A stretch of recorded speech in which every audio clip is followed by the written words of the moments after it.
चलिए तो हम आज क्लास पर स्टार्ट करते हैं। इससे पहले की जो वीडियो है आपने देख ली होंगी, और अभी तक जिसने भी चैनल को सब्सक्राइब नहीं किया वो सब्सक्राइब कर ले, और अगर आपको एक क्लास अच्छी लगती है तो शेयर ज़रूर करें। तो चलिए हम मूल अधिकारों का जो अध्याय है उसका नोट्स देखते हैं और इससे जुड़े जो क्वेश्चन है उन्हें देखेंगे।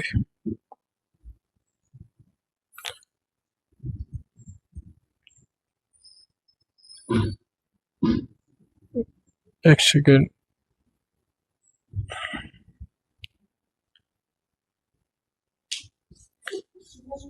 भारतीय संविधान में मूल कर्तव्य पूर्व सोवियत संघ के संविधान से लिए गए हैं। यानी जो भारतीय संविधान में जो मूल कर्तव्य हैं उन्हें हमने सोवियत संघ USSR, जिसे हम पूर्व में USSR कहते थे, अब उसका जो उत्तराधिकारी है वो रसिया है, इन्हें सरदार स्वर्ण सिंह समिति की संस्तुति के आधार पर 42वें संविधान संशोधन अधिनियम 1976 द्वारा भाग 4 के तहत जोड़ा गया। तो जिनकी जो जोड़ने की जो संतुष्टि थी वो सरदार स्वर्ण सिंह समिति थी, और इन्हें 42वें संविधान संशोधन 1976 के द्वारा जो भाग था वो 4A या 4 का था।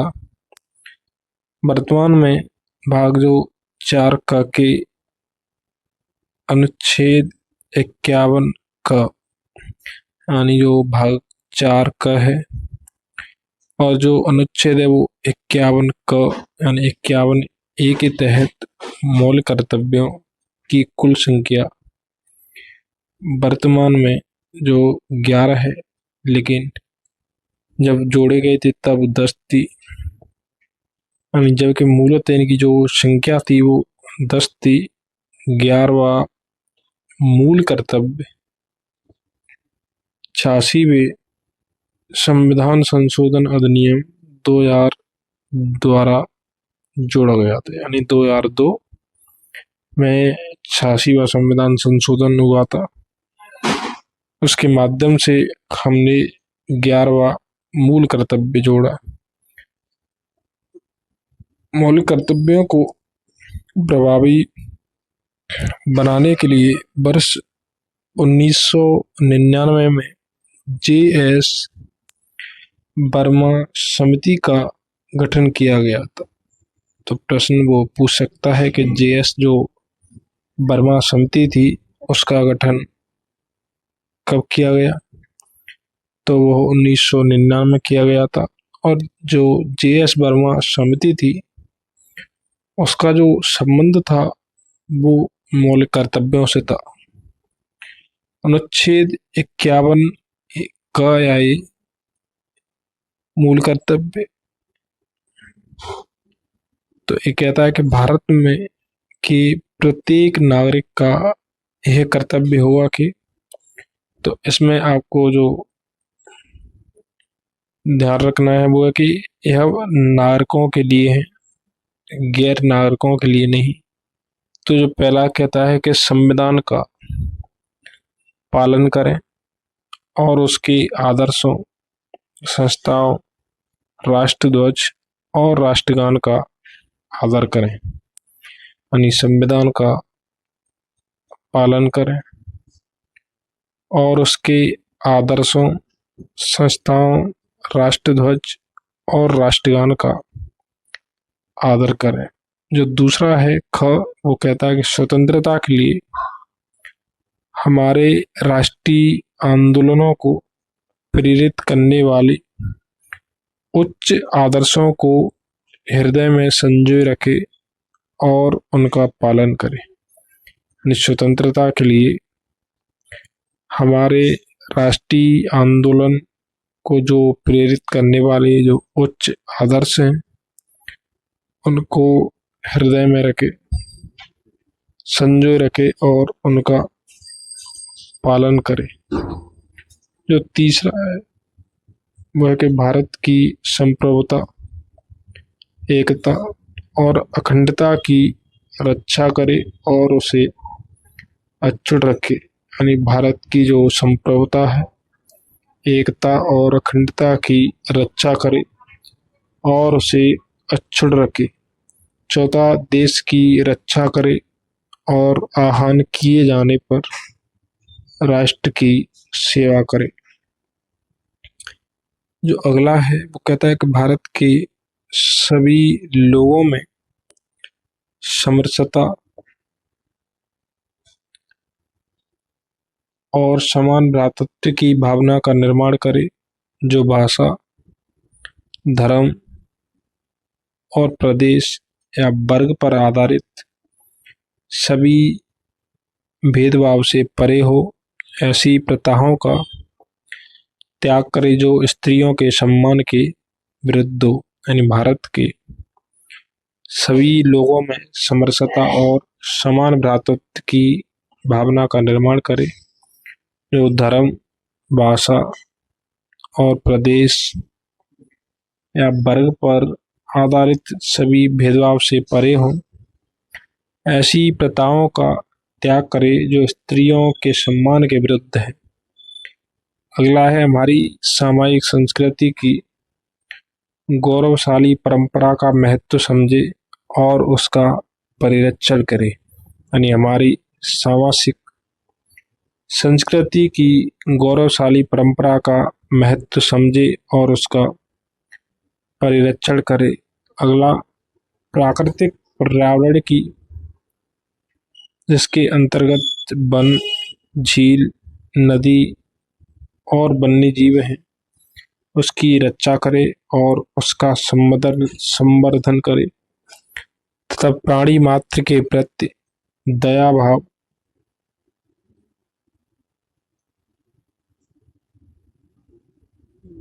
रखे।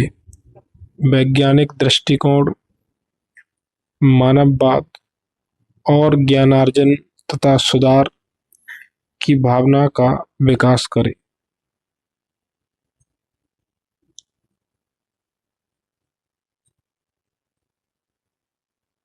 अगला है सार्वजनिक संपत्ति को सुरक्षित रखे और हिंसा से दूर रहे।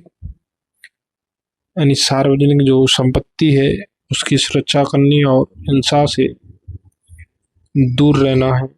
व्यक्तिगत और सामूहिक गतिविधियों के सभी क्षेत्रों में उत्कर्ष की ओर बढ़ने का सतत प्रयास करे, जिससे राष्ट्र निरंतर बढ़ते हुए प्रयत्न और उपलब्धि की नई ऊंचाइयों को छू ले। यानी व्यक्तिगत और सामूहिक गतिविधियों के सभी क्षेत्रों में उत्कर्ष की ओर बढ़ने का सतत प्रयास करे, जिससे राष्ट्र निरंतर बढ़ते हुए प्रयत्न और उपलब्धि की नई ऊंचाइयों को छू ले।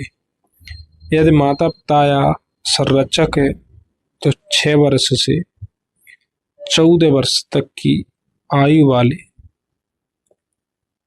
अपने यथास्थिति बालक या प्रतिपाल्य के लिए शिक्षा के अवसर प्रदान करे। 6 से 14 वर्ष। तो जो 11वां प्रावधान था वो 86वें संविधान संशोधन 2002 में जोड़ा गया था। मूलतः 10 प्रावधान थे 1976 में जब इन्हें जोड़ा गया था। चलिए तो प्रश्न देखते हैं।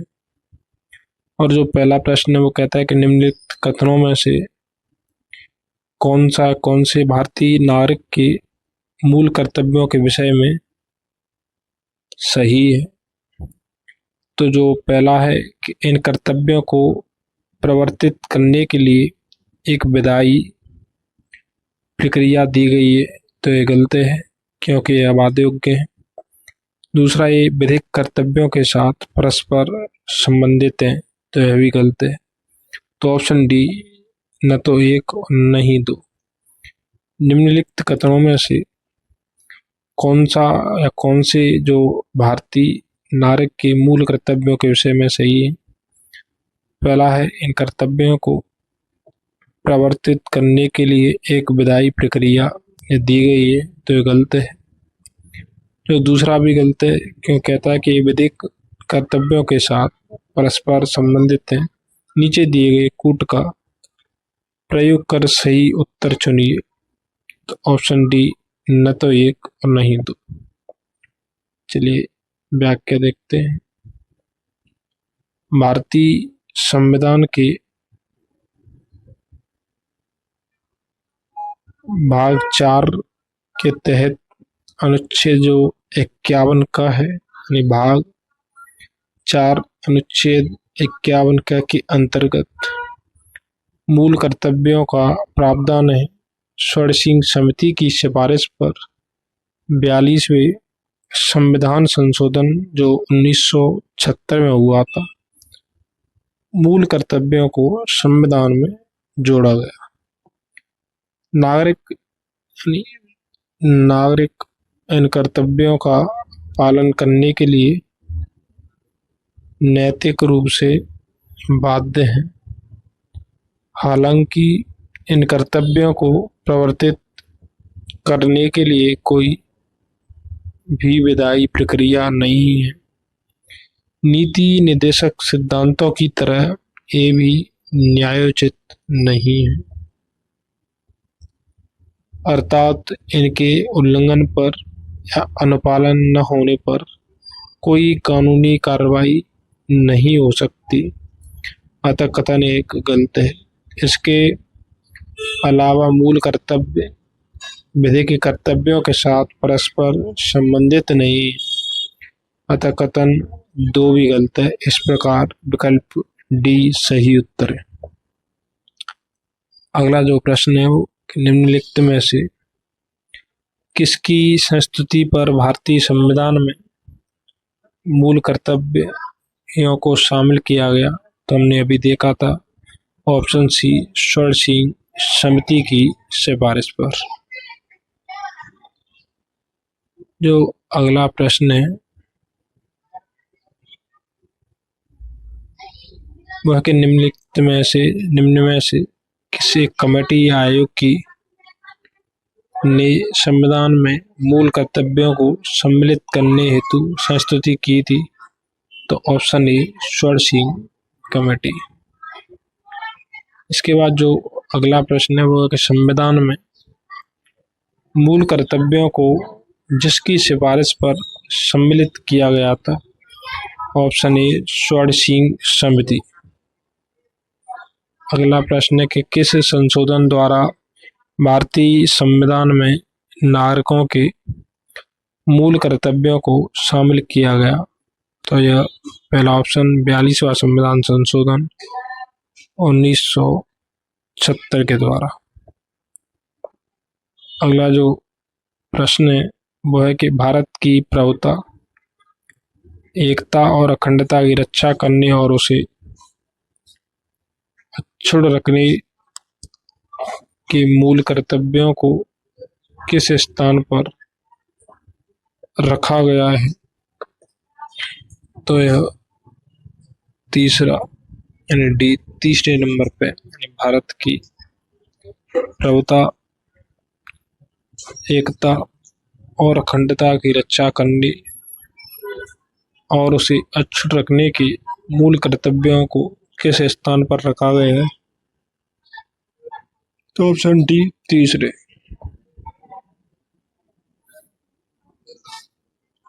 व्याख्या देखते हैं। भारत की प्रभुता, एकता और अखंडता की रक्षा करने और अक्षुण्ण रखने के मूल कर्तव्य को भारतीय संविधान के अनुच्छेद 51 के तहत 3 स्थान अर्थात खंड ग में रखा गया। अगला प्रश्न है कि मूल कर्तव्यों का उल्लेख संविधान में कब किया गया? तो ऑप्शन सी 42वें संविधान संशोधन 1976 के द्वारा।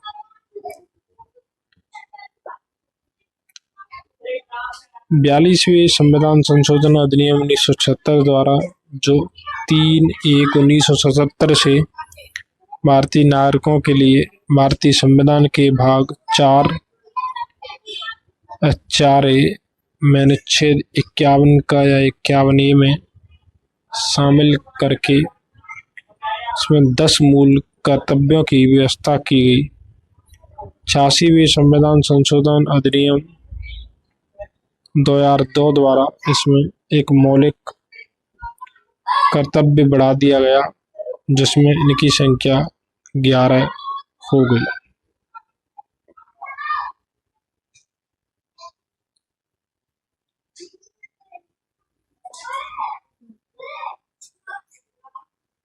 अगला प्रश्न है कि भारतीय संविधान के किस अनुच्छेद में 42वें संविधान संशोधन विधेयक द्वारा मूल कर्तव्यों को सम्मिलित किया गया? तो जो अनुच्छेद है वो 51(a) है। अनुच्छेद जो 50 है वो नीति निर्देशक तत्वों के अध्याय में आता है। इसमें कार्यपालिका को न्यायपालिका से अलग करने की बात कही गई है।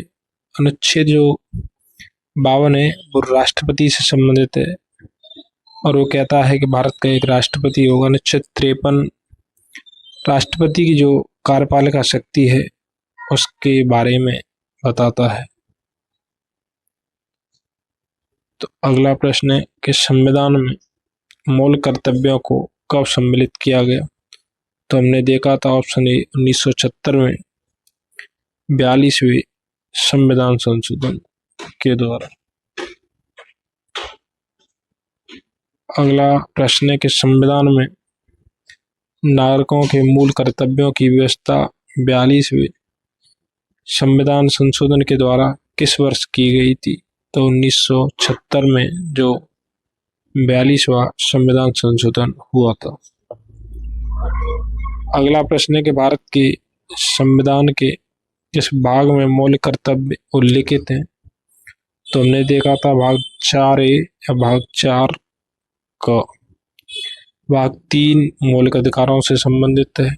भाग 4 में DPSP का प्रावधान है, नीति निर्देशक तत्वों का प्रावधान, और भाग 6 में राज्य के बारे में बताया गया है। अगला जो प्रश्न है वो कहता है कि मूल कर्तव्य भारत के संविधान में के निम्नलिखित में से किस भाग में दिए गए?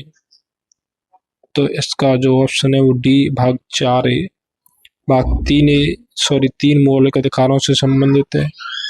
भाग 2 में नागरिकता से संबंधित प्रावधान है। भाग 4(a) DPSP यानी नीति निर्देशक तत्वों के बारे में बताता है। तो भाग 2 में नागरिकता, भाग 4 में DPSP, भाग 3 में मौलिक अधिकार और जो भाग 4 है वो मौलिक कर्तव्यों से संबंधित है। अगला जो प्रश्न है कि निम्नलिखित में से कौन स्वर्ण सिंह समिति 1976 के सदस्य रहे हैं? पहला AR अंतुली, दूसरा SA, तीसरा हरदेव जोशी, चौथा CM स्टीफन। तो इसका जो ऑप्शन है वो C यानी A, B और D। अगर व्याख्या देखें, वर्ष 1976 में संवैधानिक सुधारों पर अनुशंसा देने के लिए स्वर्ण सिंह समिति गठित की गई। स्वर्ण सिंह समिति की अनुशंसा के आधार पर लाए गए 42वें संविधान संशोधन अधिनियम 1976 द्वारा भाग 4 का और उसके तहत अनुच्छेद 51 का संविधान में जोड़ा गया तथा संविधान में 10 मौलिक कर्तव्य शामिल किए गए। वर्ष 2002 में 86वीं संविधान संशोधन अधिनियम 2002 द्वारा एक नया मौलिक कर्तव्य 6 से 14 वर्ष आयु के बच्चों की शिक्षा से संबंधित को जोड़ा गया। अतः अब मौलिक कर्तव्यों की जो संख्या है वो 11 हो गई है। षोडशी समिति में अध्यक्ष सहित 12 सदस्य थे। तो कभी भी पूछ सकता है तो षोडशी समिति में कुल कितने सदस्य थे, तो कुल 12 थे, अध्यक्ष प्लस 11। उपरोक्त में से दिए गए विकल्पों में A R Antule S S रे, तो जो पहले थे वो ए आर अंतुले थे, दूसरा एस एस रे, तीसरा सी एम स्टीफन इस समिति में शामिल थे।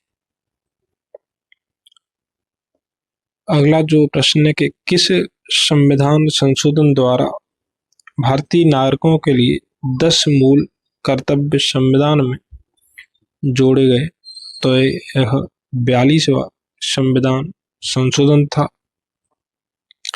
जो 24वां संविधान संशोधन था वो राष्ट्रपति को संविधान संशोधन पर अनुमति देने के लिए बाध्य करता है। 44वां संविधान 42वें संविधान संशोधन के प्रत्युत्तर में लाया गया था और जो 42वें संविधान में कुछ प्रावधान थे उन्हें हटा के उनमें संशोधन 44वें संविधान संशोधन के माध्यम से किया गया। अगला जो प्रश्न है वह कि भारत के नागरिकों के मूल कर्तव्यों का जो विवरण है उस संविधान के किस भाग में दिया गया है, तो भाग 4 क में यानी ऑप्शन बी में मौलिक कर्तव्यों यानी फंडामेंटल राइट का प्रावधान है। भाग 1 संघ एवं उसका राज्य क्षेत्र के बारे में बताता है। भाग 2 का संबंध नागरिकता से है और भाग 4 डीपीएसपी की बात करता है। जो अगला प्रश्न है कि भारतीय संविधान के किस अनुच्छेद में भारतीय नागरिकों के मूल कर्तव्य शामिल है, तो एकमात्र जो अनुच्छेद है वो 51 का है। इसमें जो फंडामेंटल ड्यूटी का प्रावधान है, इसके बाद जो 50 का है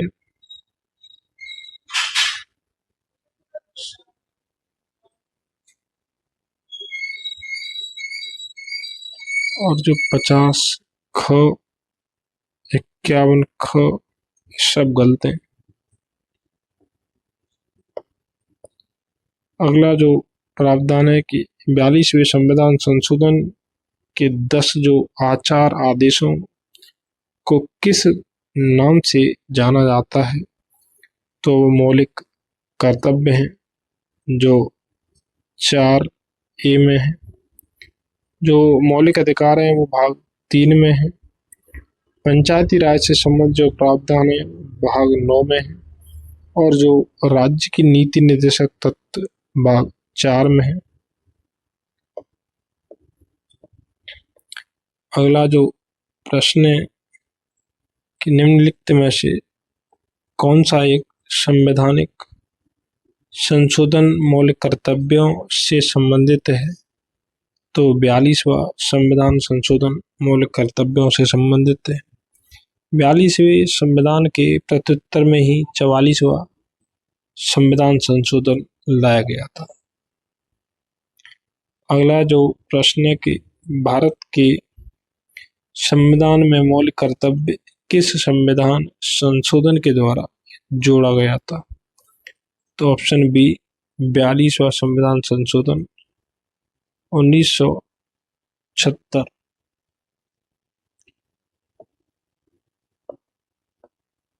अगला जो प्रश्न है वो कहता है कि 42वें संशोधन अधिनियम 1976 के से भारतीय संविधान में एक नया अध्याय जोड़ा गया था और वो अध्याय मौलिक कर्तव्यों से संबंधित था। भाग 4A।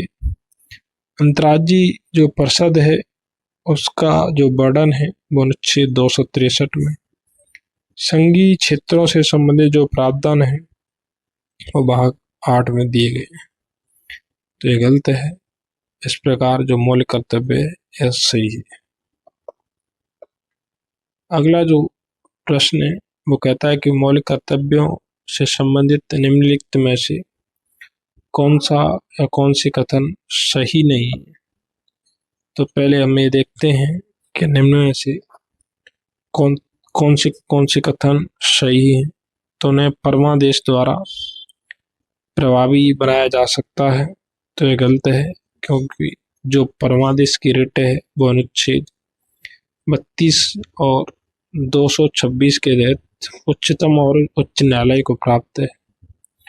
दूसरा, इन्हें संवैधानिक प्रक्रिया से ही बनाया जा सकता है, यानी कहने का अभिप्राय अगर इनमें संशोधन करना हो या फिर किसी भी मौलिक कर्तव्यों को हटाना हो या किसी को जोड़ना हो तो संविधान में संशोधन के द्वारा ही इसमें परिवर्तन किया जा सकता है। तीसरा, अस्पष्ट विधियों की व्याख्या के लिए उनका उपयोग किया जा सकता है। तो सही है, जब उच्चतम न्यायालय या उच्च न्यायालय संविधान की व्याख्या कर रहा होता है तो इन्हें अपने ध्यान में संदर्भित रखते हुए संविधान की व्याख्या कर सकता है। अगला है कि किसी विशिष्ट कर्तव्य का पालन करना संवैधानिक कानून के क्षेत्र में आता है जिसे न्यायालय निश्चित करता है। तो ये भी सही है। इस प्रकार जो पहला है वो गलत है, जिसकी अगर व्याख्या देखें तो मौलिक कर्तव्यों को परमादेश द्वारा प्रभावी नहीं बनाया जा सकता। परमादेश एक रिट है जिसे न्यायालय मूल अधिकारों का उल्लंघन होने पर जारी करता है।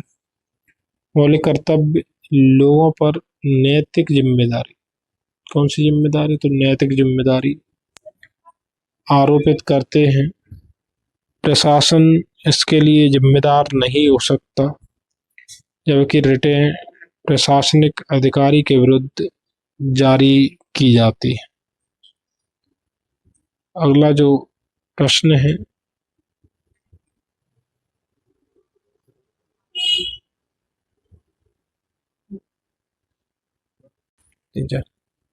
अगला है कि भारतीय संविधान के अंतर्गत निम्नलिखित में से कौन सा मौलिक कर्तव्य नहीं है। तो आम चुनावों में मतदान करना अभी मौलिक कर्तव्यों में शामिल नहीं है। अगर शामिल कौन कौन से हैं तो देखते हैं। वैज्ञानिक दृष्टिकोण की भावना का जो विकास है वो शामिल है। सार्वजनिक संपत्ति की रक्षा करना यह भी शामिल है। संविधान का पालन और उसके आदर्शों का सम्मान यह भी शामिल है। अगर हम व्याख्या देखें तो मूल रूप से हमारे संविधान में मौलिक कर्तव्यों का वर्णन नहीं था। हमारे संविधान में मौलिक कर्तव्यों की जो अवधारणा है तत्कालीन सोवियत संघ से ली गई है। नागरिकों के मौलिक कर्तव्य संविधान में वर्ष 1976 के 42वें संविधान संशोधन द्वारा जो 3/1/1977 से प्रभावी हुए थे, जोड़े गए। इसके तहत भारतीय संविधान में एक भाग जोड़ा गया था, वो भाग 4A था, और एक अनुच्छेद 51A जोड़ा गया, जिसमें मूलतः नागरिकों के 10 मौलिक कर्तव्य जोड़े गए थे। परंतु हमने 2002 में 86वें संविधान संशोधन द्वारा जो 1/4/2010 से प्रभावी मौलिक कर्तव्यों की संख्या में एक वृद्धि कर दी गई तथा यह 10 से 11 हो गई। अनुच्छेद 51A के अनुसार भारत के प्रत्येक नागरिक का, तो मैंने हवाले बताया था हमने कि ये जो मौलिक कर्तव्य है वो नागरिकों के लिए का कर्तव्य होगा कि संविधान का पालन करे और उसके आदर्शों, संस्थाओं और राष्ट्रीय ध्वज और राष्ट्रगान का आदर करे। जो दूसरा है, स्वतंत्रता के लिए हमारे राष्ट्रीय आंदोलन को प्रेरित करने वाले उच्च आदर्शों को हृदय में संजोए रखे और उनका पालन करे। तीसरा है कि भारत की संप्रभुता, एकता और अखंडता की रक्षा करे और उसे अक्षुण्ण रखे। अगला जो है कि देश की रक्षा करे और आह्वान किए जाने पर राष्ट्र की सेवा करे। ये है कि भारत के सभी लोगों में समरसता और समान भ्रातृत्व की भावना का निर्माण करे, जो धर्म, भाषा, प्रदेश या वर्ग पर आधारित सभी भेदभाव से परे हों। ऐसी प्रथाओं का त्याग करे जो स्त्रियों के सम्मान के विरुद्ध हों। अगला है कि हमारी सामाजिक संस्कृति की गौरवशाली परंपरा का महत्व समझे और उसका परिरक्षण रखे। अगला है प्राकृतिक पर्यावरण की, जिसके अंतर्गत वने हैं, झील है, नदी है और वन्य जीव है की रक्षा करे तथा और उसका संवर्धन करे तथा प्राणी मात्र के प्रति दया भाव रखे। अगला है वैज्ञानिक दृष्टिकोण, मानववाद, वैज्ञानिक दृष्टिकोण, मानववाद, ज्ञानार्जन और सुधार की भावना का विकास करे। अगला है सार्वजनिक संपत्ति को सुरक्षित रखे और हिंसा से दूर रहे। अगला है व्यक्तिगत और सामूहिक गतिविधियों के सभी क्षेत्रों में उत्कर्ष की ओर बढ़ने का सतत प्रयास करे, जिससे राष्ट्र निरंतर बढ़ते हुए प्रयत्न और उपलब्धि की ऊंचाइयों को छू ले। तो जो दशक थे वो हमने 42वें संविधान संशोधन के माध्यम से जोड़े। जो 11वां है वो हमने जो माता पिता संरक्षक 6 वर्ष से 14 वर्ष तक के आयु वाले अपनी यथास्थिति बच्चे या प्रतिपालने के लिए शिक्षा का अवसर प्रदान करे। यह कर्तव्य हमने 86वें संविधान संशोधन अधिनियम 2002 के द्वारा जोड़ा गया। अतः उपयुक्त प्रावधानों पर दृष्टिपात करने से यह स्पष्ट हो जाता है कि आम चुनाव में मतदान मौलिक कर्तव्य नहीं है। अगला जो प्रश्न है वह कि भारत के संविधान के अनुच्छेद 51 का के मौलिक के उपबंधों के तहत उपयुक्त पालन एवं आधार किससे संबंधित है? तो यह संविधान से। व्याख्या देखते हैं। भारतीय संविधान के अनुच्छेद 51A या 51 का मूल कर्तव्य के प्रथम खंड के अनुसार भारत के प्रत्येक नागरिक का यह कर्तव्य होगा कि वो संविधान का पालन करे और उसके जो आदर्श हैं, जो संस्था हैं, जो राष्ट्र ध्वज है और राष्ट्रगान का आदर करे। अगला जो प्रश्न है वह कि निम्नलिखित में से भारत में मौलिक कर्तव्य कौन सा है? तो पहला देखते हैं कि न्यायपालिका से कार्यपालिका का पृथक्करण गलत है, क्योंकि यह अनुच्छेद 50 में नीति निर्देशक तत्वों का पाठ है। दूसरा है कि हमारी मिली-जुली संस्कृति की समृद्ध विरासत को संरक्षित करना तो सही है। तीसरा है कि बच्चों के लिए मुफ्त और अनिवार्य शिक्षा तो गलत है, क्योंकि यह अनुच्छेद 45 और अनुच्छेद 21 में दिया गया है। अगला है छुआछूत की परंपरा को समाप्त करना तो ये भी गलत है, क्योंकि इसका जो प्रावधान है वो अनुच्छेद 17 में किया गया। व्याख्या देखते हैं। प्रश्नगत विकल्पों में से हमारी मिलीजुली संस्कृति की समृद्ध विरासत को संरक्षित करना एवं महत्व प्रदान करना मूल कर्तव्य है। यह अनुच्छेद 51 का या च के तहत शामिल किया जाता है। अगला जो प्रश्न है वो है कि एक नागरिक के मूल कर्तव्यों में निम्न में से कौन सा जो कर्तव्य है वो सम्मिलित नहीं। तो पहला है प्राकृतिक पर्यावरण की रक्षा करना और उसका संवर्धन, यह मूल कर्तव्यों में शामिल है। दूसरा, स्वतंत्रता के लिए हमारे राष्ट्रीय आंदोलनों को प्रेरित करने वाले उच्च आदर्शों को संजोए रखे और उसका पालन करे, तो दूसरा भी सही है। तीसरा है अस्पृश्यता मिटाने की ओर प्रयास करे, तो गलत है, क्योंकि यह अनुच्छेद 17 में मौलिक अधिकारों के अंतर्गत प्रावधान किया गया। जो डी है वो है कि वैज्ञानिक दृष्टिकोण, मानववाद और ज्ञानार्जन तथा सुधार की भावना का विकास करे, तो सही। तो जो गलत ऑप्शन है वो सी, अस्पृश्यता को मिटाने का प्रयास करे। अगर व्याख्या देखते हैं तो भारतीय संविधान के भाग जो 4 का है के तहत जो अनुच्छेद 51 ए है में मूल कर्तव्यों का समावेश किया गया है। अस्पृश्यता मिटाने की ओर प्रयास करे इनमें शामिल नहीं। अनुच्छेद 17 के तहत अस्पृश्यता अंत मौलिक अधिकार है।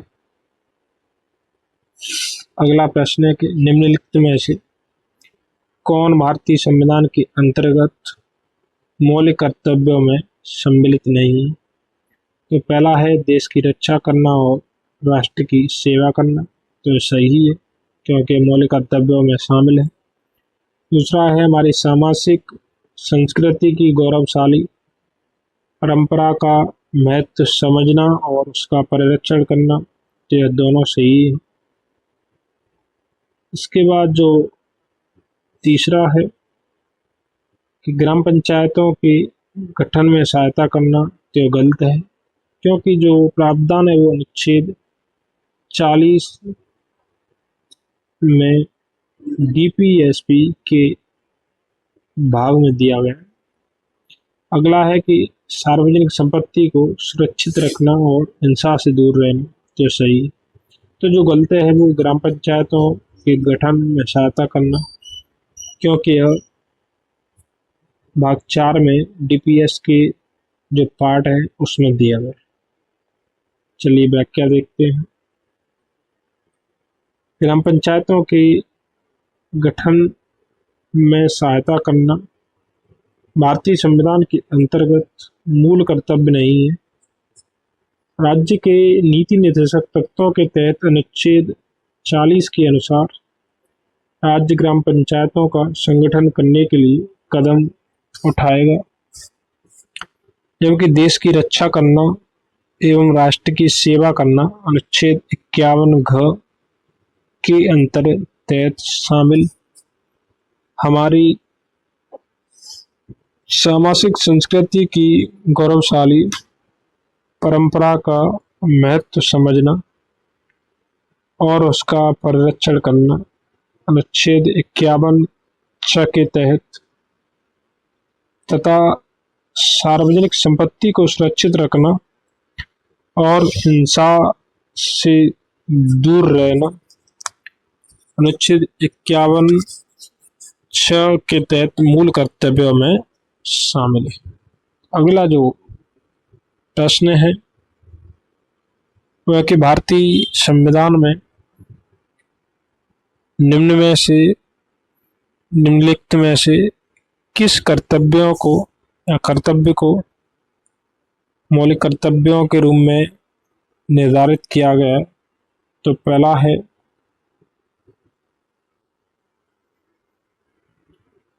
देश की रक्षा करना, तो यह सही है। दूसरा, आयकर अदा करना, तो यह गलत है क्योंकि ऐसा कोई मौलिक कर्तव्य इसमें शामिल नहीं है।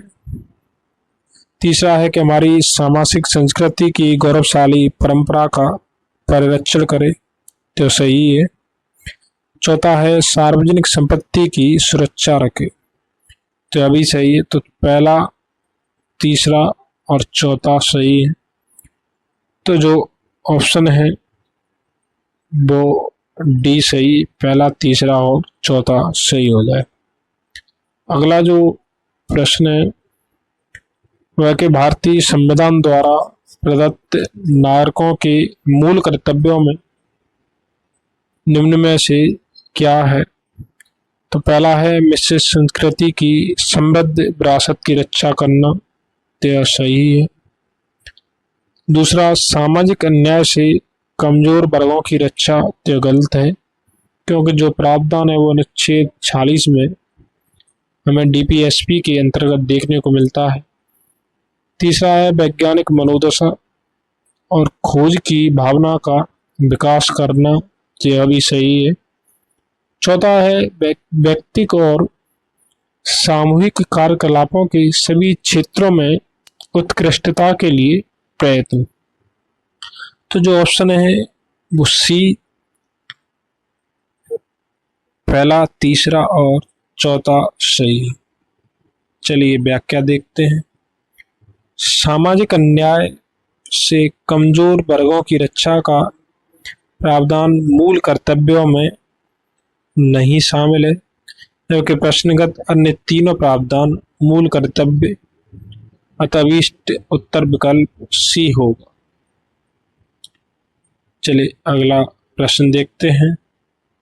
निम्न में से किस एक का संरक्षण भारतीय नागरिक का मूल कर्तव्य है?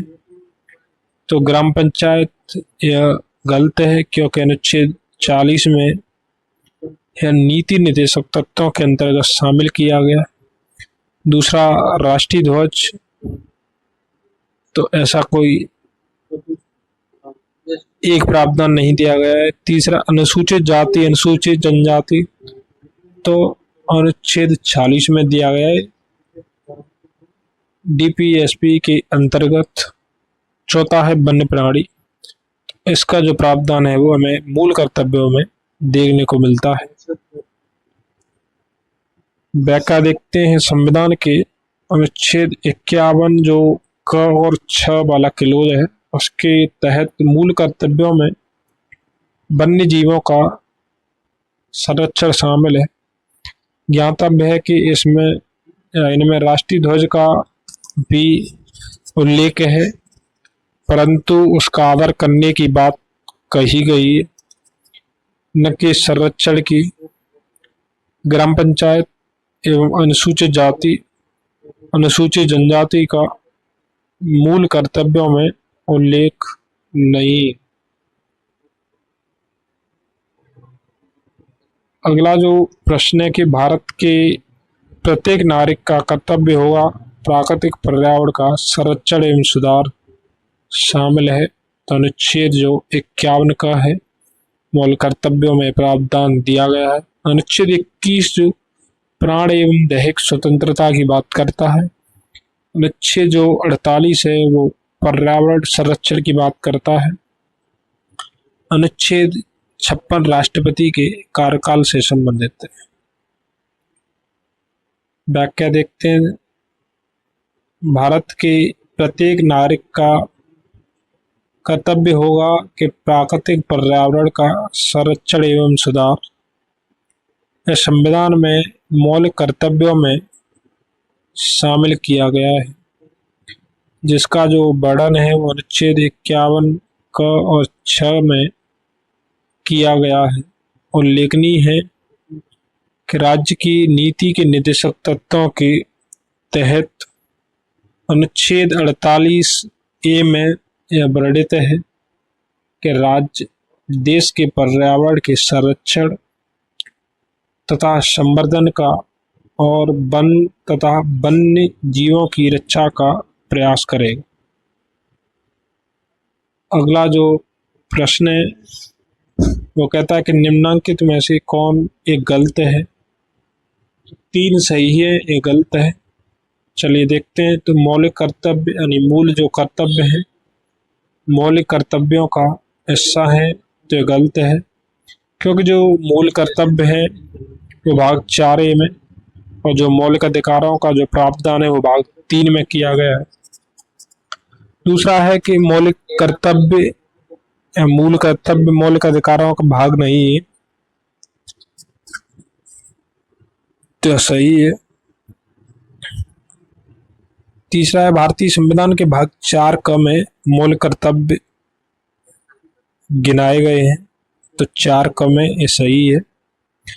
डी है कि अनुच्छेद 51A प्रत्येक भारतीय नागरिक के मौलिक कर्तव्यों की व्याख्या करता है, ये भी सही है।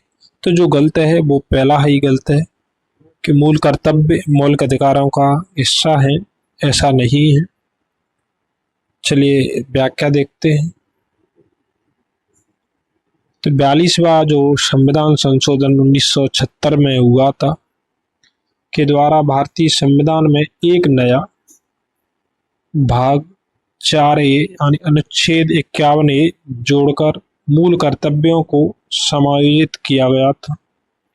ये मौलिक अधिकार जो भाग 3 अनुच्छेद 12 से 35 तक का हिस्सा नहीं। इसके बाद जो अगला प्रश्न है वो है कि निम्नलिखित में से कौन सा एक मौलिक कर्तव्य नहीं है। तो इसमें 3 मौलिक कर्तव्य हैं, एक मौलिक कर्तव्य नहीं है। पहला है कि प्राकृतिक पर्यावरण की रक्षा करना और संवर्धन करना, तो यह सही है। दूसरा राष्ट्रगान का सम्मान करना, तो यह भी सही है। तीसरा राष्ट्रीय महत्व के स्मारकों और स्थानों की सुरक्षा करना, तो गलत है, क्योंकि जो प्रावधान है वो अनुच्छेद 49 के अंतर्गत जो DPSP वाला पार्ट है वो हमने इससे पहले वाली वीडियो में जो देखा था उसमें, और एक क्वेश्चन EPPSC 2022 में पूछा गया है, तो लेटेस्ट है। अगला है कि सार्वजनिक संपत्ति की सुरक्षा करना, तो ये भी सही। तो इसमें जो गलत है वो है कि राष्ट्रीय महत्व के स्मारकों और स्थानों की रक्षा करना, जो अनुच्छेद 49 में DPSP के पार्ट में शामिल किया गया। अगर आप इस तरीके से पढ़ते हैं तो क्वेश्चन गलत होने की जो चांस है वो बहुत कम हो जाते हैं। अगला जो इसकी व्याख्या देखते हैं कि भारतीय संविधान का जो अनुच्छेद 51A है के तहत मौलिक कर्तव्यों में प्राकृतिक पर्यावरण की रक्षा और संवर्धन करना खंड G में, राष्ट्रगान का आदर करना खंड A में, तथा सार्वजनिक संपत्ति की सुरक्षा करना खंड A में शामिल है। राष्ट्रीय महत्व के स्मारकों और स्थानों की रक्षा करना मौलिक कर्तव्यों में सम्मिलित नहीं है, बल्कि यह संविधान के अनुच्छेद 49 के तहत राज्य की नीति के निर्देशक तत्वों में शामिल है। अगला जो प्रश्न है वो कहता है कि निम्नलिखित में से कौन सा मौलिक कर्तव्य नहीं है। तो फिर वही के 3 मौलिक कर्तव्य हैं, एक मौलिक कर्तव्य नहीं। तो पहला है राष्ट्रगान का सम्मान करना, तो सही है। दूसरा है राष्ट्रीय संपत्ति का बचाव करना, तो ये भी सही है। तीसरा राष्ट्रीय महत्व के स्थानों और स्मारकों की रक्षा करना, तो हमने अभी देखा था, एक क्वेश्चन रिपीटेड है क्योंकि जो अनुच्छेद 49 है उसमें ये प्रावधान दिया गया है। चौथा है प्राकृतिक पर्यावरण का या प्राकृतिक वातावरण का संरक्षण और सुधार करना, तो भी सही। तो जो गलत है राष्ट्रीय महत्व के स्थानों और स्मारकों की रक्षा करना। चलिए तो अगला जो प्रश्न है वो देखते हैं कि निम्नलिखित में से कौन सा जो तत्व भारतीय संविधान के भाग 4 ए मूल कर्तव्य में बढ़ित नहीं है। तो वही फिर के 3 शामिल हैं, एक शामिल नहीं। तो राष्ट्रीय ध्वज का जो आदर करना है वो शामिल है मूल कर्तव्यों में। दूसरा है भारत के सभी लोगों के मध्य भाईचारे का भाव विकसित करना, यह भी सही है। तीसरा है अपने माता पिता और गुरुओं का आदर करना। तो यह मौलिक कर्तव्यों में शामिल नहीं है, लेकिन यह समाज में एक धारणा है कि अपने माता पिता और गुरुओं का आदर करना हर एक व्यक्ति का कर्तव्य होना चाहिए। डी है कि हमारी समग्र संस्कृति की मूल्यवान धरोहरों की रक्षा करना। तो यह भी सही है। तो जो गलत है, अपने माता पिता और गुरुओं का आदर करना।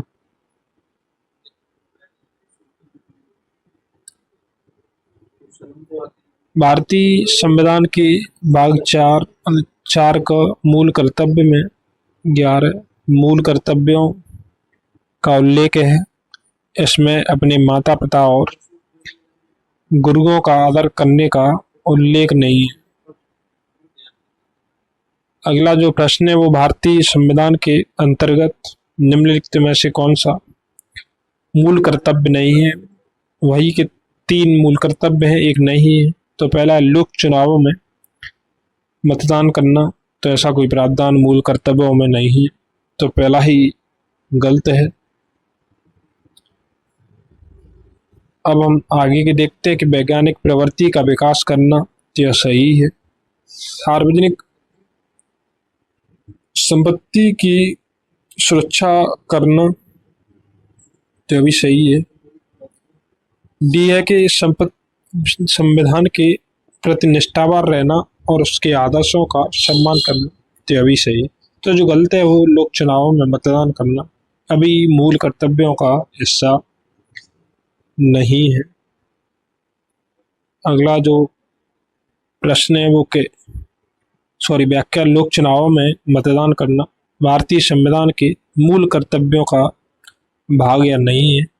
वैज्ञानिक प्रवृत्ति का विकास करना अनुच्छेद 51 का और ज के तहत। सार्वजनिक संपत्ति की सुरक्षा करना अनुच्छेद 51 ज के तहत। तथा संविधान के प्रति निष्ठावान रहना और उसके आदर्शों का सम्मान करना अनुच्छेद 51 का के तहत मूल कर्तव्यों में शामिल नहीं। अगला जो प्रश्न है वो है कि निम्नलिखित युग्मों में से कौन सा सुमेलित नहीं है। तो वही कि 3 सुमेलित हैं और एक गलत है। तो पहला है कि भाग 2 में नागरिकता का प्रावधान है। तो सही है, क्योंकि जो भाग 2 है वो नागरिकता की बात करता है। जो भाग 3 है वो मूल अधिकारों के बारे में, तो यह भी सही है, क्योंकि भाग जो 3 में मूल यानी फंडामेंटल राइट दिए गए। भाग 4 राज्य की नीति के निर्देशक तत्व यानी डीपी एसपी के बारे में बताता है, तो यह भी सही है। भाग जो 5 है वो मूल कर्तव्यों के बारे में बताता है, तो गलत है, क्योंकि हमने अभी देखा था। भाग जो 4 जो ए है वो मौलिक कर्तव्यों के बारे में बताता है। चलिए व्याख्या देखते हैं। 42वें संविधान संशोधन द्वारा संविधान में भाग 4 के पश्चात एक नया भाग 4A जोड़कर नागरिकों के मूल कर्तव्यों को समाविष्ट किया गया है। अन्य सुमेलित है। अगला जो प्रश्न है कि भारत की प्रभुता, एकता और अखंडता की रक्षा करें और उसे अक्षुण्ण रखें उपबंध किस में शामिल किया गया है। तो जो उपबंध है वो मूल कर्तव्यों में शामिल है। संविधान की उद्देश्य का यह संविधान का परिचय पत्र है। राज्य की नीति के निर्देशक तत्व भाग 4 में है, मूल अधिकार भाग 3 में है और जो मौलिक कर्तव्य है वो भाग 4 में। तो इस तरीके से आप व्याख्या सहित देखोगे तो फिर गलत होने के चांस बहुत कम रहते हैं और यही तरीका आपको पढ़ने का होना चाहिए। व्याख्या देखते हैं कि भारत की प्रभुता, एकता और अखंडता की जो रक्षा करें और उसे अक्षुण्ण रखें। यह उपबंध भारतीय संविधान के भाग 4 क में अनुच्छेद 51 का के तहत मूल कर्तव्य में किया गया है। स्वर्ण सिंह समिति की अनुशंसा पर 42वें संविधान संशोधन 1976 द्वारा भाग 4 क के तहत अनुच्छेद 51 क के अंतर्गत मूल कर्तव्यों को जोड़ दिया गया है। इनकी जो कुल संख्या है मूलतः 10 थी। 86वें संविधान संशोधन अधिनियम 2002 के द्वारा 6 से 14 वर्ष की आयु तक के बच्चों को शिक्षा का अवसर प्रदान करना प्रत्येक माता पिता का कर्तव्य निर्धारित किया गया है, जो हमने 86वें संविधान संशोधन और 2002 में जोड़ा था। वर्तमान में कुल 11 मूल कर्तव्य हैं। अगला है कि भारतीय संविधान में कितनी मौलिक कर्तव्य हैं, तो ना तो 9, 11 हो सकता है। अब भारतीय संविधान में कितने मौलिक कर्तव्य हैं, तो वर्तमान के हिसाब से 11।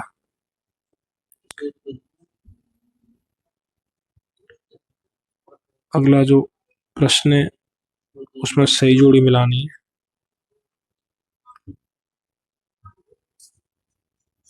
तो ये कह रहा है कि अंतर्राष्ट्रीय विधि के प्रति आदर बढ़ाना,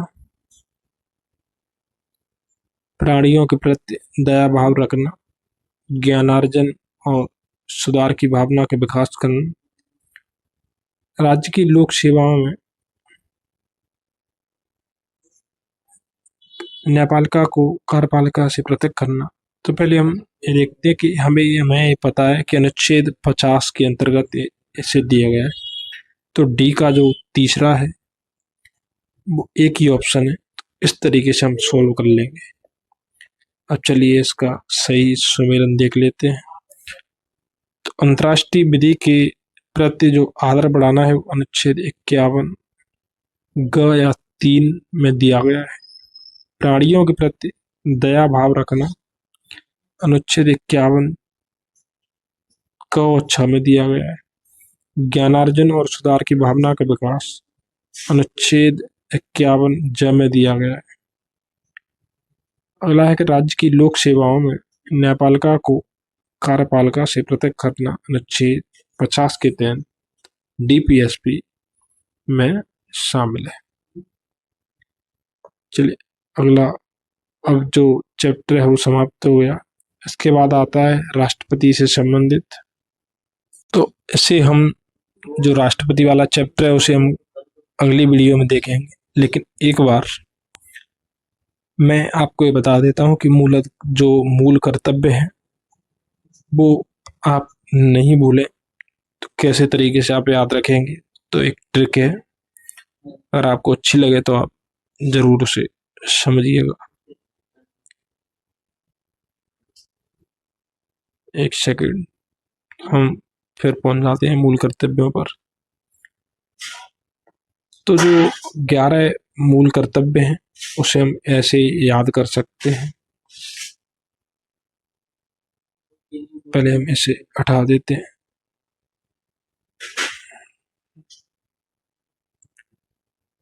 अब हम देखते हैं कि 11 मूल कर्तव्य हैं। जो सबसे पहले वाला मूल कर्तव्य हम उसे ऐसे याद रख सकते हैं, हमें इसे अल्फाबेट क्रम में याद रखेंगे। तो ए for anthem, A for anthem, anthem यानी भारत संविधान का पालन करें और उसके आदर्शों, संस्थाओं, राष्ट्रध्वज यानी एंथम और राष्ट्रगान यानी राष्ट्रगान। ए फॉर एंथम। दूसरा है बी फॉर बापू। तो आपको पता होगा कि स्वतंत्रता आंदोलन में बापू की कितना भूमिका थी, सॉरी बापू की कितनी भूमिका थी, तो बी फॉर बापू। एक सेकंड, इसका हम जो कलर है वो चेंज कर लेते हैं। तो बापू से संबंधित एक स्वतंत्रता के लिए हमारे राष्ट्रीय आंदोलन को प्रेरित करने वाले उच्च आदर्शों को हृदय में संजोए रखे और उनका पालन करे। इसके बाद आता है तीसरा, तो ग यानी तीसरा, तो तीसरे को हम कोड वर्ड देंगे सी। सी यानी कंप्लीट यूनिटी, कंप्लीट यूनिटी। तीसरा कहता है कि भारत की संप्रभुता, एकता, यूनिटी यानी एकता, कंप्लीट यानी पूर्ण अखंडता की रक्षा करे और उसे अक्षुण्ण रखे। जो चौथा है D, D for defence, defence यानी रक्षा। तो जो कहता है कि देश की रक्षा करे और आह्वान किए जाने पर राष्ट्र की सेवा करे। जो अगला कोड वर्ड है वो अल्फाबेट में ई, ई यानी एम्पावरमेंट। तो ये कहता है कि भारत के सभी लोगों में समरसता और समान भ्रातृत्व की भावना का निर्माण करे, जो धर्म, भाषा और प्रदेश या वर्ग पर आधारित सभी भेदभावों से परे हो। ऐसी प्रथाओं का त्याग करे जो स्त्रियों के सम्मान के विरुद्ध हो। इसके बाद जो